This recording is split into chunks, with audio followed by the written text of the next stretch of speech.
Talent online കർണ first ക്ലാസ്സിലേക്ക് സ്വാഗതം.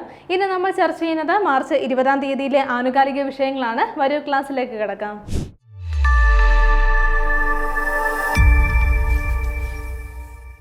ഇനി വരുന്ന 10th ലെവൽ എക്സാമ്പിൾക്ക് വേണ്ടി പ്രിപ്പയർ ചെയ്യുന്നവർക്കായി ടാലന്റ് അക്കാദമിയുടെ ഒരു സ്പെഷ്യൽ റെക്കോർഡ് കോഴ്സ് ഇപ്പോൾ അവൈലബിൾ ആണ്. അപ്പോൾ ഈ ഒരു 10th ലെവൽ പ്രിലിംസിനെ നല്ല രീതിയിൽ പരിശീലിക്കുവാൻ കഴിയുന്ന വിധത്തിലാണ് ഈ ഒരു ക്ലാസ് തയ്യാറാക്കിയിട്ടുള്ളത്. 200-ലധികം മണിക്കൂറുകൾ വരുന്ന ക്ലാസ്സുകളാണ് ഇതിലൂടെ നിങ്ങൾക്ക് ലഭ്യമാവുന്നത്. മോഡൽ എക്സാമും അതേപോലെ വീക്കിലി എക്സാമുകളും എല്ലാം ഉൾപ്പെടുത്തിയിട്ടുണ്ട്. നമ്മുടെ കറണ്ട് അഫയേഴ്സ് ക്ലാസ്സുകളും ഇതിൽ ഇൻക്ലൂഡഡ് ആണ്. ഇനി ഈ ഒരു കോഴ്സിലൂടെ തന്നെ നിങ്ങൾക്ക് 200-ലധികം മണിക്കൂറുകൾ വരുന്ന സ്റ്റഡി മെറ്റീരിയൽസ് ലഭ്യമാവുന്നതാണ്. അപ്പോൾ മെന്റർ സപ്പോർട്ടോടുകൂടി വരുന്ന ഈ ഒരു ക്ലാസിന്റെ പ്രൈസ് വരുന്നത് 999 രൂപയാണ്. നിങ്ങൾക്ക് ഇപ്പോൾ 749 രൂപയ്ക്ക് പർച്ചേസ് ചെയ്യാൻ കഴിയുന്നതാണ്. അപ്പോൾ കൂടുതൽ വിവരങ്ങൾക്ക് താഴെ തന്നിരിക്കുന്ന ഗൂഗിൾ ഫോം ഫില്ല് ചെയ്യുക. ഇനി ആദ്യം നമ്മൾ നോക്കുന്നത് കുറച്ച് അവാർഡുകളാണ്. അപ്പോൾ ആദ്യത്തെ അവാർഡ് ഇതാണ്. 2026-ൽ ആയുർവേദ ഗൗരവ് സമ്മാൻ നേടിയ മലയാളി ആരെന്നാണ്. ഓർത്തു വെക്കുക, PM വാര്യർ ആണ്. ആരാണ്? PM വാര്യർ ആണ് ഈ ഒരു പുരസ്കാരം നേടിയിരിക്കുന്നത്. എന്ത് പുരസ്കാരമാണ്? ആയുർവേദ ഗൗരവ് സമ്മാനാണ്. ആയുർവേദ ഗൗരവ് സമ്മാനാണ്. അപ്പോൾ ഈ ഒരു പുരസ്കാരം നേടിയിട്ടുള്ള മലയാളിയാണ്. ആരാണ്? PM വാര്യർ എന്നുള്ള കാര്യം നോട്ട് ചെയ്യുക. അപ്പോൾ കുറച്ചധികം പേർക്ക് എന്താണ് ഈ ഒരു അവാർഡ് കിട്ടിയിട്ടുണ്ട്. 2026-ൽ ഈ ഒരു പുരസ്കാരം നേടിയിട്ടുള്ള മലയാളി ആരാണെന്ന് നമ്മൾ നോക്കിയത് PM വാര്യർ ആണ്. ഇനി അദ്ദേഹമാണ് എന്താണ് കോട്ടയ്ക്കൽ ആര്യ വൈദ്യശാലയുടെ എന്താണ് മാനേജിംഗ് ട്രസ്റ്റിയാണ് അദ്ദേഹം എന്നുള്ള കാര്യം ഒന്ന് നോട്ട് ചെയ്യുക. എന്താണ് കോട്ടയ്ക്കൽ ആര്യ വൈദ്യശാലയുടെ മാനേജിംഗ് ട്രസ്റ്റിയാണ് അദ്ദേഹം. ഇനി ഈ ഒരു അവാർഡിന്റെ പേര് തന്നെ ഉണ്ട്. ഇത് എന്തിനു വേണ്ടി നൽകുന്നതാണ്? ആയുർവേദ മേഖലയിലെ നൽകിയിട്ടുള്ള സംഭാവനകളെ അടിസ്ഥാനമാക്കിയിട്ട് നൽകുന്ന ഒരു പുരസ്കാരമാണ്. എന്താണ്? ആയുർവേദ ഗൗരവ് സമ്മാൻ. അപ്പോൾ ഈ ഒരു പുരസ്കാരം നേടിയിട്ടുള്ള മലയാളി ആരാണെന്ന് ഓർത്തു വെക്കുക, PM വാര്യർ ആണ്. ഇനി അടുത്തത് നമ്മൾ നോക്കുന്നത് കിസ് ഹ്യൂമാനിറ്റേറിയൻ അവാർഡാണ്. എന്താണ്? കിസ് ഹ്യൂമാനിറ്റേറിയൻ അവാർഡ് 2025 നേടിയത് ആരാണെന്ന് ഓർത്ത് വെക്കുക, നിത അംബാനിയാണ്. എന്താണ്? നിത അംബാനിയാണ് ഈ ഒരു പുരസ്കാരം നേടിയിരിക്കുന്നത്. എന്താണ്? കിസ് ഹ്യൂമാനിറ്റേറിയൻ അവാർഡാണ്. അപ്പോൾ 2025-ലെ ഈ ഒരു പുരസ്കാരത്തിന് അർഹയായിരിക്കുന്നത് ആരാണെന്ന് ഓർത്ത് വെക്കുക, അത് നിത അംബാനിയാണ്. വിദ്യാഭ്യാസം, ആരോഗ്യ സംരക്ഷണം, കായികം, അതേപോലെ സാമൂഹ്യ സേവനം തുടങ്ങിയ മേഖലകൾ നൽകിയിട്ടുള്ള സംഭാവനകളെ അടിസ്ഥാനമാക്കിയിട്ടാണ് ഈ ഒരു അവാർഡ് നൽകുന്നത്. എന്താണ്? കിസ് ഹ്യൂമാനിറ്റേറിയൻ അവാർഡ് നൽകുന്നത്. ഈ ഒരു അവാർഡ് ഏർപ്പെടുത്തുന്നത് ആരാണെന്ന് കൂടി ഒന്ന് ഓർത്തു വെക്കുക, കലിംഗ. ഓർത്തു വെക്കുക, കലിംഗ ഇൻസ്റ്റിറ്റ്യൂട്ട് ഓഫ് സോഷ്യൽ സയൻസിലാണ് എന്താണ് ഈ ഒരു അവാർഡ് ഏർപ്പെടുത്തുന്നത്. അപ്പോൾ ഇവർ ഏർപ്പെടുത്തിയിട്ടുള്ള 2025-ലെ ഈ ഒരു പുരസ്കാരം നേടിയിരിക്കുന്നത് ആരാണ്? നിത അംബാനിയാണ്. അടുത്ത നമ്മൾ നോക്കുന്നത് 2026-ലെ ഓസ്കാർ അവാർഡുമായി ബന്ധപ്പെട്ട ഒരു പോയിന്റ് ആണ്. 2026-ലെ മികച്ച ലൈവ് ആക്ഷൻ ഷോർട്ട് ഫിലിമിനുള്ള ഓസ്കാർ പുരസ്കാരം നേടിയ ഇന്ത്യൻ വംശജനായ സംവിധായകൻ ആരെന്നാണ്. ഓർത്തു വെക്കുക, അലക്സാണ്ടർ സിംഗ് ആണ്. ആരാണ്? അലക്സാണ്ടർ സിംഗ് ആണ് ഈ ഒരു അവാർഡ് നേടിയിരിക്കുന്നത്. അപ്പോൾ ഈ ഒരു അവാർഡ് നേടിയിട്ടുള്ള ഇന്ത്യൻ വംശജനായിട്ടുള്ള സംവിധായകൻ ആരാണെന്ന് ഓർത്തു വെക്കുക, അലക്സാണ്ടർ സിംഗ് ആണ്. അപ്പോൾ ഏത് കാറ്റഗറിയിലാണെന്ന് ഓർത്തു വെക്കുക, ബെസ്റ്റ് ലൈവ് ആക്ഷൻ ഷോർട്ട് ഫിലിമിനുള്ള ഓസ്കാർ പുരസ്കാരമാണ്. എന്താണ്? മികച്ച ലൈവ് ആക്ഷൻ ഷോർട്ട് ഫിലിമിനുള്ള പുരസ്കാരമാണ് നേടിയത്. 2026-ലെ പുരസ്കാരമാണ്. 98-ാമത് പുരസ്കാരമാണ്. അതുമായി ബന്ധപ്പെട്ട പോയിന്റുകളൊക്കെ നമ്മൾ കഴിഞ്ഞൊരു ക്ലാസ്സിൽ ചർച്ച ചെയ്തതാണ്.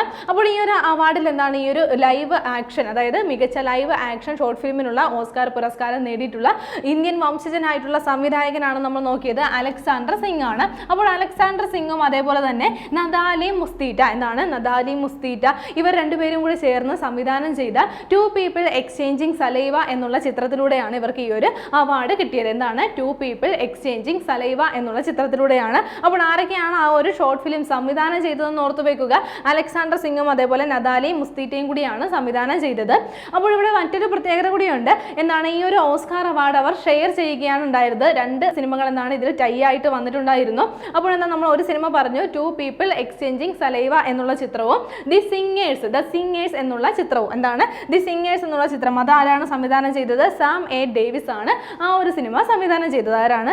സാം എ ഡേവിസ് സംവിധാനം ചെയ്ത ദി സിംഗേഴ്സ് എന്നുള്ള ചിത്രവും അതേപോലെ തന്നെ ടു പീപ്പിൾ എക്സ്ചേഞ്ചിങ് സലൈവ എന്നുള്ള ചിത്രവുമാണ് ഈ ഒരു അവാർഡ് കാറ്റഗറി ഷെയർ ചെയ്തത്. മികച്ച ലൈവ് ആക്ഷൻ ഷോർട്ട് ഫിലിമിനുള്ള 2026-ലെ ഓസ്കാർ പുരസ്കാരം ഷെയർ ചെയ്തത് ഈ 2 സിനിമകളാണ്. അപ്പോൾ ഇതിലൂടെയാണ് എന്താണ് അലക്സാണ്ടർ സിംഗിന് എന്താണ് ഈ ഒരു പുരസ്കാരം ലഭിച്ചത് എന്നുള്ള കാര്യം കൂടി ഒന്ന് നോട്ട് ചെയ്യുക. ഇനി നമുക്കറിയാം 2026-ലെ 98-ാമത് ഈ ഒരു ഓസ്കാർ അവാർഡിൽ മികച്ച ചിത്രമായിട്ട് തിരഞ്ഞെടുക്കപ്പെട്ടത് ഏത് സിനിമയായിരുന്നു? അത് വൺ ബാറ്റിൽ ആഫ്റ്റർ അനദർ എന്നുള്ള ഈ ഒരു ചിത്രമായിരുന്നു.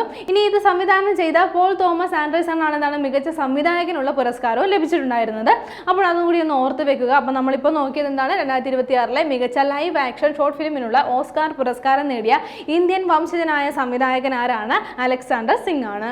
അടുത്ത നമ്മൾ നോക്കുന്ന പോയിന്റ് ഇതാണ്. സമുദ്രജലത്തെ കുടിവെള്ളമാക്കി മാറ്റുന്ന ലോ ടെമ്പറേച്ചർ തെർമൽ ഡീസാലിനേഷൻ പ്ലാന്റുകൾ സജ്ജമായത് എവിടെയെന്നാണ്. ഓർത്തു വെക്കുക, ലക്ഷദ്വീപിലാണ്. എവിടെയാണ്? ലക്ഷദ്വീപിലാണ് ഇത്തരത്തിലൊരു എന്താണ് പ്ലാന്റ് സജ്ജമായിരിക്കുന്നത്. എന്താണ് പ്രത്യേകത? സമുദ്രജലത്തെ കുടിവെള്ളമാക്കി മാറ്റുന്നതിന് വേണ്ടിയിട്ടുള്ള ഒരു പ്ലാന്റ് ആണിത്. അപ്പോൾ നമുക്കറിയാം ലക്ഷദ്വീപിലെ അവിടുത്തെ ജനങ്ങൾക്ക് എന്താണ് ഈ നമുക്ക് ചുറ്റും അവരുടെ ചുറ്റും എന്താണ് കടലാണെങ്കിൽ പോലും ശുദ്ധജലത്തിന് വേണ്ടിയിട്ട് അവർ വളരെയധികം ബുദ്ധിമുട്ടുന്ന ഒരു ജനതയാണ് അവിടെ ഉള്ളത്. അപ്പോൾ ഈ ഒരു കാര്യത്തിന് പരിഹാരം കണ്ടെത്തുന്നതിന് വേണ്ടിയിട്ടാണ് സമുദ്രജലത്തെ കുടിവെള്ളമാക്കുന്ന ഒരു പ്ലാന്റ് സ്ഥാപിതമായിരിക്കുന്നത്. അപ്പോൾ ഈ ലക്ഷദ്വീപിലെ കവരത്തിയിലാണ് ആദ്യത്തെ പ്ലാന്റ് സ്ഥാപിതമായത് എന്നുള്ള കാര്യം കൂടി ഒന്ന് നോട്ട് ചെയ്യുക. എന്താണ്? Low temperature thermal desalination plant ആണ് സ്ഥാപിതമായിരിക്കുന്നത്. അതെന്തിനു വേണ്ടിയിട്ടാണ്? സമുദ്രജലത്തെ കുടിവെള്ളമാക്കി മാറ്റുന്നതിന് വേണ്ടിയിട്ടാണ്. ഇനി കവരത്തിയിലാണ് നമ്മൾ ഇത് ആദ്യത്തെ പ്ലാന്റ് സ്ഥാപിതമായത് എന്നുള്ള കാര്യം നമ്മൾ പറഞ്ഞു. ഇതേപോലെ തന്നെ സമുദ്ര താപോർജ്ജത്തിൽ നിന്ന് വൈദ്യുതി ഉൽപ്പാദിപ്പിക്കുന്ന ഒരു പ്ലാന്റ് അല്ലെങ്കിൽ സാങ്കേതിക വിദ്യയും അവിടെ വരുന്നുണ്ട്. അതെന്താണ്? ഓഷ്യൻ തെർമൽ എനർജി കൺവേർഷൻ ആണ്. എന്താണ്? ഓഷ്യൻ തെർമൽ എനർജി കൺവേർഷനും വരുന്നുണ്ട്. അതും കൂടി എവിടെയാണ്? കവരത്തിൽ സജ്ജമാവുന്നുണ്ട്. അപ്പോൾ അതെന്തിനു വേണ്ടിയിട്ടാണെന്ന് ഓർത്തു വെക്കുക. ഈ ഒരു സാങ്കേതിക വിദ്യ എന്തിനു വേണ്ടിയിട്ടാണ്? സമുദ്ര താപോർജ്ജത്തിൽ നിന്നും എന്താണ് വൈദ്യുതി ഉൽപ്പാദിപ്പിക്കുന്നതിന് വേണ്ടിയിട്ടാണ് ഓഷ്യൻ തെർമൽ എനർജി കൺവേർഷൻ വരുന്നത്. അപ്പോൾ ഇത്തരത്തിലൊരു പ്ലാന്റ്, അതായത് ലോ ടെമ്പറേച്ചർ എന്താ തെർമൽ ഡീസാലിനേഷൻ പ്ലാന്റുകൾ സജ്ജമാവുന്നത് എവിടെയാണെന്ന് ഓർത്തു വെക്കുക. ലക്ഷദ്വീപിലാണ് സജ്ജമാവുന്നത്. ഇനി നമ്മൾ ചർച്ച ചെയ്യുന്ന പോയിന്റ് ഇതാണ്. ചരിത്ര പ്രസിദ്ധമായ പ്രാംബനൻ, എന്താണ്? പ്രാംബനൻ ക്ഷേത്ര സമുച്ചയം പുനരുദ്ധീകരിക്കാൻ ഇന്ത്യയുമായി സഹകരിക്കുന്ന രാജ്യം ഏതെന്നാണ്? ഓർത്തു വെക്കുക. ഇന്തോനേഷ്യയാണ്. എന്താണ്? ഇന്തോനേഷ്യയാണ്. അപ്പോൾ ഇന്തോനേഷ്യയും അതേപോലെ തന്നെ ഇന്ത്യയും ചേർന്നുകൊണ്ട് ഈ ഒരു പ്രാംബനൻ പ്രാംബനൻ ക്ഷേത്ര സമുച്ചയം പുനരുദ്ധീകരിക്കാൻ പോവുകയാണ്. അപ്പോൾ ഈ ഒരു ക്ഷേത്രം സ്ഥിതി ചെയ്യുന്നത് എവിടെയാണ്? ഇന്തോനേഷ്യയിലാണെന്ന് ഓർത്തു വെക്കുക. ഇന്തോനേഷ്യയിലെ തെക്കൻ ജാവയിലാണ്. തെക്കൻ ജാവയിലെ ഓർത്തു വെക്കുക. യോഗ്യകർത്ത, എന്താണ്? യോഗ്യകർത്തയ്ക്ക് അടുത്തായിട്ടാണ് എന്താണ് ഇത് സ്ഥിതി ചെയ്യുന്നത്. അപ്പോൾ ഈ ഒരു ക്ഷേത്രത്തിന് മറ്റൊരു പ്രത്യേകത കൂടിയുണ്ട്. ഇന്തോനേഷ്യയിലെ ഏറ്റവും വലിയ ഹിന്ദു ക്ഷേത്ര സമുച്ചയം കൂടിയാണിത്. എന്താണ്? ഈ ഇന്തോനേഷ്യയിലെ ഏറ്റവും വലിയ ഹിന്ദു ക്ഷേത്ര സമുച്ചയം ഏതാണെന്ന് ഓർത്തു വെക്കുക. അത് ഈ ഒരു പ്രാംബനൻ ക്ഷേത്ര സമുച്ചയമാണ്. അപ്പോൾ ഇതാണ് പുനരുദ്ധീകരിക്കാൻ പോകുന്നത്. ഇന്ത്യയും അതേപോലെ തന്നെ ഇന്തോനേഷ്യയും ചേർന്നിട്ടാണ് ഇതിന് വേണ്ടിയിട്ടുള്ള പ്രവർത്തനങ്ങൾ നടത്തുന്നത്. ഇനി ആർക്കിയോളജിക്കൽ സർവേ ഓഫ് ഇന്ത്യയും അതേപോലെ തന്നെ ഇന്തോനേഷ്യയുടെ സാംസ്കാരിക വകുപ്പും കൂടി ചേർന്നിട്ടാണ് ഈ ഒരു പ്രവർത്തനങ്ങൾ നടത്തുന്നത്. ഇനി നമ്മൾ നോക്കുന്ന പോയിന്റ് ഇതാണ്. ഭിന്നശേഷിക്കാർക്ക് സൗജന്യ ബസ് യാത്ര ആരംഭിച്ച സംസ്ഥാനം ഏതെന്നാണ്? ഓർത്തു വെക്കാം. ആന്ധ്രാപ്രദേശാണ്. ആന്ധ്രാപ്രദേശിലാണ് ഇങ്ങനെ ഒരു സംവിധാനം ഒരുക്കിയിരിക്കുന്നത്. എന്താണ്? ഭിന്നശേഷിക്കാർക്കാണ് സൗജന്യ ബസ് യാത്ര ആരംഭിച്ചിരിക്കുന്നത്. അപ്പോൾ 40% കൂടുതൽ വൈകല്യമുള്ള ആളുകൾക്കാണ് എന്താണ് ഈ ഒരു ഭിന്നശേഷിക്കാർക്കാണ് ഈ ഒരു സൗജന്യ യാത്ര ലഭ്യമാവുന്നത്. അപ്പോൾ ഈ ഒരു സൗജന്യ ബസ് യാത്ര ആരംഭിച്ചിരിക്കുന്ന സംസ്ഥാനം ഏതാണെന്ന് പറഞ്ഞു? ആന്ധ്രാപ്രദേശാണ്. 40% എന്താണ് ഭിന്നശേഷി വൈകല്യമുള്ള വ്യക്തികൾക്കാണ് ഈ ഒരു യാത്രാ സൗകര്യം ലഭ്യമാകുന്നത്. ആ ഗുണഭോക്താക്കളുടെ സഹായികൾക്ക് 50% യാത്രാ ഇളവും കൂടി ലഭിക്കുന്നതാണ്. 50% എന്താണ്? സഹായികൾക്ക് 50% ഇളവാണ് ലഭിക്കുന്നത്. ഇവർക്ക് പൂർണ്ണമായിട്ട് സൗജന്യമായിട്ടുള്ള ബസ് യാത്രയാണ് ലഭിക്കുന്നതെങ്കിൽ അവരുടെ സഹായികൾക്ക് എന്താണ്? 50% യാത്രാ ഇളവ് ലഭിക്കുന്നതായിരിക്കും. അപ്പോൾ ഇത്തരത്തിലൊരു സജ്ജീകരണം വന്നിരിക്കുന്നത് ഏത് സംസ്ഥാനത്താണ്? ആന്ധ്രാപ്രദേശിലാണ് എന്നുള്ള കാര്യം നോട്ട് ചെയ്യുക. അടുത്തത് നമ്മൾ നോക്കുന്ന പോയിന്റ് ഇതാണ്. ഒരു റിപ്പോർട്ടാണ്. 2026 പുറത്തുവിട്ട വേൾഡ് ഹാപ്പിനെസ് റിപ്പോർട്ട് പ്രകാരം ഒന്നാമതുള്ള രാജ്യം ഏതെന്നാണ്? ഓർത്തു വെക്കുക. ഫിൻലൻഡ് ആണ് എന്താണ് ഒന്നാമതുള്ള രാജ്യം. അപ്പോൾ എന്താണ് 2026 ഈ ഒരു റിപ്പോർട്ട് പുറത്തുവിട്ടിരിക്കുന്നത്. എന്താണ്? വേൾഡ് ഹാപ്പിനെസ് റിപ്പോർട്ടാണ്. ഇനി ഒരു റിപ്പോർട്ടിൽ നമ്മൾ ശ്രദ്ധിക്കേണ്ട കാര്യം 2023 മുതൽ 2025 വരെയുള്ള വർഷക്കാലയളവിലെ ശരാശരി ജീവിത വിലയിരുത്തലുകളെ അടിസ്ഥാനമാക്കിയിട്ടാണ് ഈ ഒരു റിപ്പോർട്ട് തയ്യാറാക്കിയിരിക്കുന്നത്. റിപ്പോർട്ട് പുറത്തു വന്നത് 2026 പുറത്തുവിട്ടത് 2026 എന്നുള്ള കാര്യം നോട്ട് ചെയ്യുക. അപ്പോൾ ഈ ഒരു റിപ്പോർട്ട് പ്രകാരം, അതായത് വേൾഡ് ഹാപ്പിനെസ് റിപ്പോർട്ട് പ്രകാരം ഒന്നാമതുള്ള രാജ്യം ഏതാണെന്ന് ഓർത്ത് വെക്കുക. ഫിൻലൻഡ് ആണ് ഒന്നാമതുള്ള രാജ്യം. ഇനി രണ്ടാം സ്ഥാനത്തുള്ളത് ഐസ്ലൻഡ് ആണ് കേട്ടോ. രണ്ടാം സ്ഥാനത്ത് ഏത് രാജ്യമാണ്? ഐസ്ലൻഡ് ആണ് എന്താണ് രണ്ടാം സ്ഥാനത്തുള്ളത്. ഇനി മൂന്നാം സ്ഥാനത്തുള്ള രാജ്യം ഏതാണെന്ന് ഓർത്ത് വെക്കുക. ഡെൻമാർക്ക് ആണ് എന്താണ് മൂന്നാം സ്ഥാനത്തുള്ളത്. ഇനി ഇന്ത്യയുടെ സ്ഥാനം വളരെ ഇമ്പോർട്ടന്റ് ആണ്. ഇന്ത്യ 116 സ്ഥാനത്താണുള്ളത്. ഇന്ത്യയുടെ സ്ഥാനം എത്രയാണ്? 116 എന്നുള്ള കാര്യം നോട്ട് ചെയ്യുക. അങ്ങനെയാണെങ്കിൽ ഈ ഒരു റിപ്പോർട്ടിൽ ഏറ്റവും ലാസ്റ്റ് ഉള്ള രാജ്യം ഏതാണ്? അത് അഫ്ഗാനിസ്ഥാനാണ് ഈ ഒരു റിപ്പോർട്ടിലെ ഏറ്റവും ലാസ്റ്റ് ഉള്ളത്. ആ ഒരു റാങ്ക് എത്രയാണെന്ന് കൂടി ഓർത്ത് വെക്കുക. 147 സ്ഥാനത്താണ് എന്താണ് അഫ്ഗാനിസ്ഥാൻ വന്നിരിക്കുന്നത്. അപ്പോൾ റിപ്പോർട്ട് 2026 പുറത്തുവിട്ടത്. വേൾഡ് ഹാപ്പിനെസ് റിപ്പോർട്ടാണ്. ഒന്നാം സ്ഥാനത്തുള്ളത് ഫിൻലൻഡ് ആണ്. രണ്ടാം സ്ഥാനത്ത് ഐസ്ലൻഡ് ആണ്. മൂന്നാം സ്ഥാനത്തുള്ളത് ഡെൻമാർക്ക് ആണ്. ഇന്ത്യയുടെ സ്ഥാനം 116 അവസാന സ്ഥാനത്ത് 147 സ്ഥാനത്ത് അഫ്ഗാനിസ്ഥാനാണ് വന്നിരിക്കുന്നത്. PC ഉദ്യോഗാർത്ഥികൾക്ക് ഏറ്റവും സന്തോഷകരമായിട്ടുള്ള ഒരു വാർത്തയായിരുന്നു ടാലന്റ് അക്കാദമിയിൽ നടന്ന ക്ലിയറൻസ് സെയിൽ. അതുവഴി നിങ്ങൾക്ക് ഇഷ്ടംപോലെ ബുക്കുകൾ പർച്ചേസ് ചെയ്യാനായിട്ട് സാധിച്ചു എന്ന് അറിഞ്ഞതിൽ വളരെ സന്തോഷം. കുറേ ആളുകൾ വീണ്ടും എൻക്വയറി ചെയ്തിട്ടുണ്ടായിരുന്നു ഇപ്പോഴും ആ ഒരു ഓഫർ ലഭ്യമാണോ എന്നുള്ള കാര്യം ചോദിച്ചുകൊണ്ട്.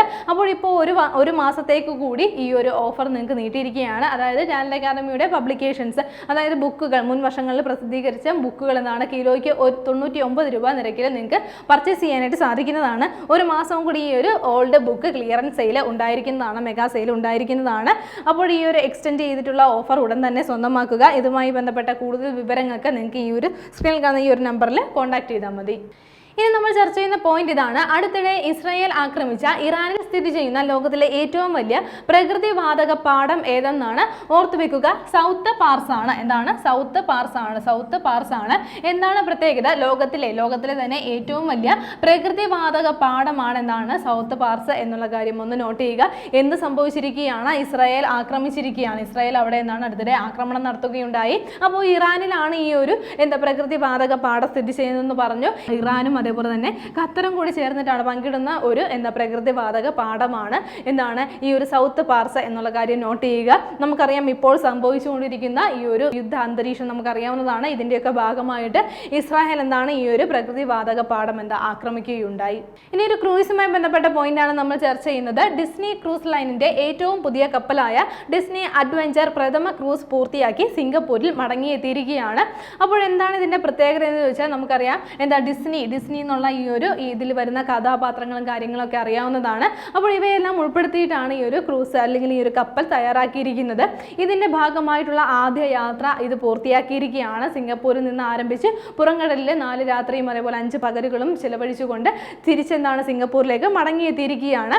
ഇന്ത്യ ഉൾപ്പെടെയുള്ള ഏഷ്യൻ രാജ്യങ്ങൾക്കായിട്ട് സിംഗപ്പൂർ കേന്ദ്രമാക്കിയിട്ടായിരിക്കും ഈ ഒരു ക്രൂസ് പ്രവർത്തിക്കുന്നത്. ഇനി ആദ്യമായിട്ടാണ് എന്താണ് ഏഷ്യ കേന്ദ്രമാക്കിക്കൊണ്ട് ഒരു ഡിസ്നി കപ്പൽ തയ്യാറാവുന്നത് അല്ലെങ്കിൽ ഇത്തരത്തിൽ പ്രവർത്തനം ആരംഭിക്കുന്നത്.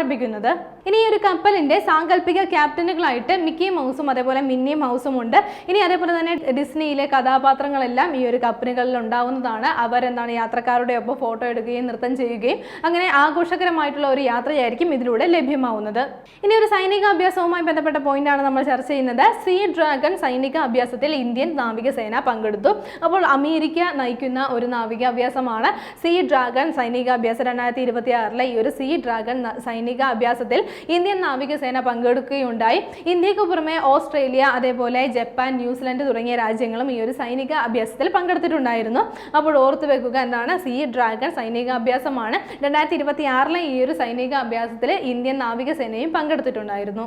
ഇനി ഒരു വിയോഗമാണ് നമ്മൾ ചർച്ച ചെയ്യുന്നത്. 2026 മാർച്ചിൽ അന്തരിച്ച ഇറാൻ ഇന്റലിജൻസ് മന്ത്രി ആരെന്നാണ്. ഓർത്തു വെക്കുക, ഇസ്മായിൽ ഖത്തീബാണ്. ആരാണ്? ഇസ്മായിൽ ഖത്തീബാണ്. അപ്പോൾ അദ്ദേഹം അന്തരിച്ചിരിക്കുകയാണ്. അപ്പോൾ ഇറാനിലുള്ള പ്രശ്നങ്ങൾ നമുക്കറിയാവുന്നതാണ്. ഈ ഒരു ആക്രമണത്തിലാണ് അദ്ദേഹം കൊല്ലപ്പെട്ടത്. ഇതിനു മുമ്പ് ഇറാനിന്റെ പരമോന്നത നേതാവ് ഇതേപോലെ ആക്രമണത്തിൽ അന്തരിച്ചിട്ടുണ്ടായിരുന്നു. അപ്പോൾ ഇപ്പോഴെന്താണ് ഇസ്മായിൽ ഖത്തീബ്, അപ്പോൾ അദ്ദേഹം അന്തരിച്ചിരിക്കുകയാണ്. അതേപോലെ തന്നെ ഇറാന്റെ സുരക്ഷാ മേധാവിയായിട്ടുള്ള അലി ലാരിജാനി അദ്ദേഹവും അന്തരിക്കുകയുണ്ടായി. 2026 മാർച്ചിൽ അന്തരിക്കുകയുണ്ടായി. ആരാണ്? Ali Larijani. അപ്പോൾ അദ്ദേഹവും അന്തരിച്ചിരിക്കുകയാണ്. ഇസ്മായിൽ ഖത്തീബ് എന്നുള്ള അദ്ദേഹവും അന്തരിച്ചിരിക്കുകയാണ്. ഇറാന്റെ ഇന്റലിജൻസ് മന്ത്രിയാണ്. ആരാണ്? ഇസ്മായിൽ ഖത്തീബ് എന്നുള്ള കാര്യം ഒന്ന് നോട്ട് ചെയ്യുക. അതേപോലെ ഇറാന്റെ സുരക്ഷാ മന്ത്രിയാണ്. ആരാണ്? അലി ലാരിജാനി എന്നുള്ള കാര്യം കൂടി ഒന്ന് നോട്ട് ചെയ്യുക. ഇനി വരുന്ന ഡിഗ്രി ലെവൽ എക്സാമുകൾക്ക് വേണ്ടി പ്രിപ്പയർ ചെയ്യുന്നവർക്കായി ടാലന്റ് അക്കാദമിയുടെ ഡിഗ്രി ലെവൽ റാങ്ക് ഫയലുകൾ ഇപ്പോൾ വിപണിയിൽ ലഭ്യമാണ്. പ്രിലിംസിനും മെയിൻസിനും വേണ്ടിയിട്ട് തയ്യാറാക്കിയിട്ടുള്ള ഒരു റാങ്ക് ഫയലാണ്. അപ്പോൾ ഈ ഒരു ഒറ്റ റാങ്ക് ഫയലിലൂടെ നിങ്ങൾക്ക് പ്രിലിംസും അതേപോലെ മെയിൻസും ക്രാക്ക് ചെയ്യാൻ വേണ്ടി പരിശീലിക്കാൻ കഴിയുന്നതാണ്. നിരവധി ഡിഗ്രി ലെവൽ എക്സാമുകളാണ് ഇനി നമ്മുടെ മുന്നിലുള്ളത്. നമ്മൾ കൺഫർമേഷൻ എല്ലാം കൊടുത്തു കഴിഞ്ഞു. ഇനി സമയം ഒട്ടും വേസ്റ്റ് ആകാനില്ല. ഉടൻ തന്നെ റാങ്ക് ഫയൽ വാങ്ങി പഠിച്ചു തുടങ്ങുക. NCERT SCERT പാഠഭാഗങ്ങൾ ഇതിൽ ഉൾപ്പെടുത്തിയിട്ടുണ്ട്. കൂടുതൽ വിവരങ്ങൾക്ക് താഴേക്ക് തന്നിരിക്കുന്ന ഗൂഗിൾ ഫോം ഫില്ല് ചെയ്യുക. ഇന്ന് നമ്മൾ ചർച്ച ചെയ്ത പോയിന്റുകൾ ഒന്നുകൂടി നോക്കാം. ആദ്യം നമ്മൾ ചർച്ച ചെയ്തത് ഒരു പുരസ്കാരമായിരുന്നു. 2026 ആയുർവേദ ഗൗരവ് സമ്മാൻ നേടിയ മലയാളി ആരെന്നാണ്. PM വാര്യർ ആണ് എന്നാണ് ആയുർവേദ ഗൗരവ് സമ്മാൻ നേടിയ മലയാളി. 2026 ഈ ഒരു പുരസ്കാരം നേടിയത് ആരാണെന്ന് ഓർത്ത് വെക്കുക, PM വാര്യർ ആണ്. അത് കഴിഞ്ഞ് നമ്മൾ നോക്കിയത് കിസ് ഹ്യൂമാനിറ്റേറിയൻ അവാർഡ് 2025 നേടിയത് ആരെന്നാണ്. നിധ അംബാനിയാണ് ഈ ഒരു പുരസ്കാരം നേടിയിട്ടുണ്ടായിരുന്നത്. 2025 കിസ് ഹ്യൂമാനിറ്റേറിയൻ പുരസ്കാരം നേടിയത് നിധ അംബാനിയാണ്. ശേഷം നമ്മൾ ചർച്ച ചെയ്തത് 2026 മികച്ച ലൈവ് ആക്ഷൻ ഷോർട്ട് ഫിലിമിനുള്ള ഓസ്കാർ പുരസ്കാരം പുരസ്കാരം നേടിയ ഇന്ത്യൻ വംശജനായ സംവിധായകൻ ആരെന്നാണ്? അലക്സാണ്ടർ സിംഗ് ആണ് ഈ ഒരു നേട്ടം കൈവരിച്ച ഇന്ത്യൻ വംശജനായിട്ടുള്ള സംവിധായകൻ. അത് കഴിഞ്ഞ് നമ്മൾ നോക്കിയത് സമുദ്രജലത്തെ കുടിവെള്ളമാക്കി മാറ്റുന്ന ലോ ടെമ്പറേച്ചർ തെർമൽ ഡീസാലിനേഷൻ പ്ലാന്റുകൾ സജ്ജമായത് എവിടെയെന്നാണ്? ലക്ഷദ്വീപിലാണ്. ലക്ഷദ്വീപിലെ കവരത്തിയിലാണ് ആദ്യത്തെ പ്ലാന്റ് സ്ഥാപിതമായത്. ശേഷം നമ്മൾ ചർച്ച ചെയ്തത് ചരിത്രപ്രസിദ്ധമായ ഭ്രാംബനൻ ക്ഷേത്ര സമുച്ചയം പുനരുദ്ധീകരിക്കാൻ ഇന്ത്യയുമായി സഹകരിക്കുന്ന രാജ്യം ഏതെന്നാണ്? ഇന്തോനേഷ്യയാണ്. അപ്പോൾ ഇന്തോനേഷ്യയിൽ സ്ഥിതി ചെയ്യുന്ന ഏറ്റവും വലിയ ഹിന്ദു ക്ഷേത്ര സമുച്ചയം കൂടിയാണ് ഭ്രാംബനൻ ക്ഷേത്ര സമുച്ചയം എന്നുള്ള കാര്യം ഒന്ന് നോട്ട് ചെയ്യുക. അത് കഴിഞ്ഞിട്ട് നോക്കിയത് ഭിന്നശേഷിക്കാർക്ക് സൗജന്യ ബസ് യാത്ര ആരംഭിച്ച സംസ്ഥാനം ഏതെന്നാണ്? ആന്ധ്രാപ്രദേശ് ആണ്. ഇത്തരത്തിൽ 40% കൂടുതൽ വൈകല്യമുള്ള വ്യക്തികൾക്കായിട്ട് സൗജന്യ ബസ് യാത്ര ആരംഭിച്ചിരിക്കുന്നത്. അതിനുശേഷം നമ്മൾ നോക്കിയത് ഒരു റിപ്പോർട്ടായിരുന്നു 2026 പുറത്തുവിട്ട വേൾഡ് ഹാപ്പിനെസ് റിപ്പോർട്ട് പ്രകാരം ഒന്നാമതുള്ള രാജ്യം ഏതാണ്? ഫിൻലൻഡ് ആണ്. രണ്ടാം സ്ഥാനത്തുള്ള രാജ്യം ഏതാണ്? ഐസ്ലൻഡ് ആണ്. മൂന്നാം സ്ഥാനത്ത് ഡെൻമാർക്ക് ആണ്. ഇന്ത്യയുടെ സ്ഥാനം 116 ആണ് എന്നുള്ള കാര്യം ഒന്ന് നോട്ട് ചെയ്യുക. അതേപോലെ തന്നെ ഏറ്റവും ലാസ്റ്റ് ഈ ഒരു റിപ്പോർട്ടിൽ വന്നിരിക്കുന്ന രാജ്യം ഏതാണ്? അഫ്ഗാനിസ്ഥാൻ ആണ്. അത് കഴിഞ്ഞിട്ട് നമ്മൾ നോക്കിയത് അടുത്തിടെ ഇസ്രായേൽ ആക്രമിച്ച ഇറാനിൽ സ്ഥിതി ചെയ്യുന്ന ലോകത്തിലെ ഏറ്റവും വലിയ പ്രകൃതിവാതക പാടം ഏതെന്നാണ്? സൗത്ത് പാർസ് എന്നുള്ള ഈ ഒരു പ്രകൃതിവാതക പാടമാണ്. എന്താണ്? ഇസ്രായേൽ ആണ് ഈ ഒരു പാടം ആക്രമിച്ചത് എന്നുള്ള കാര്യം കൂടി ഒന്ന് നോട്ട് ചെയ്യുക. എവിടെയാണ് സ്ഥിതി ചെയ്യുന്നത്? ഇറാനിലാണ് സ്ഥിതി ചെയ്യുന്നത്. ശേഷം നമ്മൾ നോക്കിയത് ഡിസ്നി ക്രൂസ് ലൈനിന്റെ ഏറ്റവും പുതിയ കപ്പൽ ഡിസ്നി അഡ്വഞ്ചർ പ്രഥമ ക്രൂസ് പൂർത്തിയാക്കി സിംഗപ്പൂരിൽ മടങ്ങിയെത്തി എന്നുള്ള കാര്യമായിരുന്നു. അപ്പോൾ ഇന്ത്യ ഉൾപ്പെടെയുള്ള ഏഷ്യൻ രാജ്യങ്ങൾക്ക് വേണ്ടിയിട്ട് അവർക്കൊക്കെ സഞ്ചരിക്കാൻ കഴിയുന്ന വിധത്തിലാണ് ഈ ഒരു ക്രൂസ് തയ്യാറാക്കിയിരിക്കുന്നത്. പിന്നീട് നമ്മൾ നോക്കിയത് സീ ഡ്രാഗൺ സൈനിക അഭ്യാസത്തിൽ ഇന്ത്യൻ നാവികസേന പങ്കെടുത്തു എന്നുള്ള കാര്യമായിരുന്നു. അപ്പോൾ എന്താണ്? US ആണ് ഇതിനെ നയിക്കുന്നത്, ഈ ഒരു എക്സസൈസ് അല്ലെങ്കിൽ ഈ ഒരു സൈനിക അഭ്യാസം നയിക്കുന്നത്. അപ്പോൾ ഇതിൽ ഇന്ത്യൻ നാവികസേന പങ്കെടുത്തിട്ടുണ്ടായിരുന്നു. മാത്രമല്ല ഓസ്ട്രേലിയ, ന്യൂസിലൻഡ്, ജപ്പാൻ തുടങ്ങിയ രാജ്യങ്ങൾ പങ്കെടുത്തിട്ടുണ്ടായിരുന്നു. അത് കഴിഞ്ഞിട്ടൊരു വിയോഗമാണ് നമ്മൾ നോക്കിയത്. 2026 മാർച്ചിൽ അന്തരിച്ച ഇറാൻ ഇന്റലിജൻസ് മന്ത്രിയായിരുന്നാണ് ഇസ്മായിൽ ഖത്തീബാണ്. അപ്പോൾ അദ്ദേഹം അന്തരിച്ചിരിക്കുകയാണ്. എന്താണ് പ്രത്യേകത എന്ന് ഓർത്തു വെക്കുക? ഇറാൻ ഇന്റലിജൻസ് മന്ത്രിയാണ് അദ്ദേഹം. കഴിഞ്ഞ ക്ലാസ്സുമായി ബന്ധപ്പെട്ട 2 ചോദ്യങ്ങൾ നൽകുകയാണ്. ആദ്യത്തെ ചോദ്യം ഇതാണ്: സംസ്ഥാന വഖഫ് ബോർഡ് ചെയർമാനായി നിയമിതനായത് ആരെന്നാണ്? Option A Zakir, option B MK Muneer, option C Aryadan Shoukath, option D KS Hamsa. അടുത്ത ചോദ്യം ഇതാണ്: ലിവിംഗ് തമിഴ് അവാർഡ് എന്ന സാഹിത്യ പുരസ്കാരം പ്രഖ്യാപിച്ചത് ആരെന്നാണ്? Option A Jayachandran, option B Vairamuthu, option C MK Stalin, option D Jayamohan. ശരി ഉത്തരങ്ങൾ താഴെ കമന്റ് ചെയ്യുക. കഴിഞ്ഞ ക്ലാസ്സിൽ നൽകിയിരുന്ന ചോദ്യങ്ങളുടെ ഉത്തരങ്ങൾ ചർച്ച ചെയ്യാം. ആദ്യത്തെ ചോദ്യം ഇതായിരുന്നു: ആര്യവല്ലി മലനിരകളെ നിർവചിക്കുന്നതിനായി സുപ്രീം കോടതി നിയോഗിച്ച 10 അംഗ ഉന്നതാധികാര വിദഗ്ധ സമിതിയുടെ അധ്യക്ഷ ആരെന്നാണ്? ഓപ്ഷൻ എ ആണ്. ശരി ഉത്തരമാരാണ്? കാഞ്ചൻ ദേവിയാണ്. രണ്ടാമത്തെ ചോദ്യം ഇതായിരുന്നു: 2026 വിക്രം സാരാഭായ് വിജ്ഞാൻ പുരസ്കാരം ലഭിക്കുന്നത് ആർക്കെന്നായിരുന്നു? ഓപ്ഷൻ സി ആണ്. ശരി ഉത്തരം. രാകേഷ് ശർമ്മയ്ക്കാണ് ഈ ഒരു പുരസ്കാരം ലഭിക്കുന്നത്. ഇന്ന് നമ്മൾ ചർച്ച ചെയ്ത പോയിന്റുകൾ നിങ്ങൾക്ക് എല്ലാവർക്കും മനസ്സിലായി കാണുമെന്ന് വിശ്വസിക്കുന്നു. നന്നായി പഠിക്കുക, നന്നായി മുന്നേറുക. മറ്റൊരു ക്ലാസ്സുമായി വീണ്ടും കാണാം.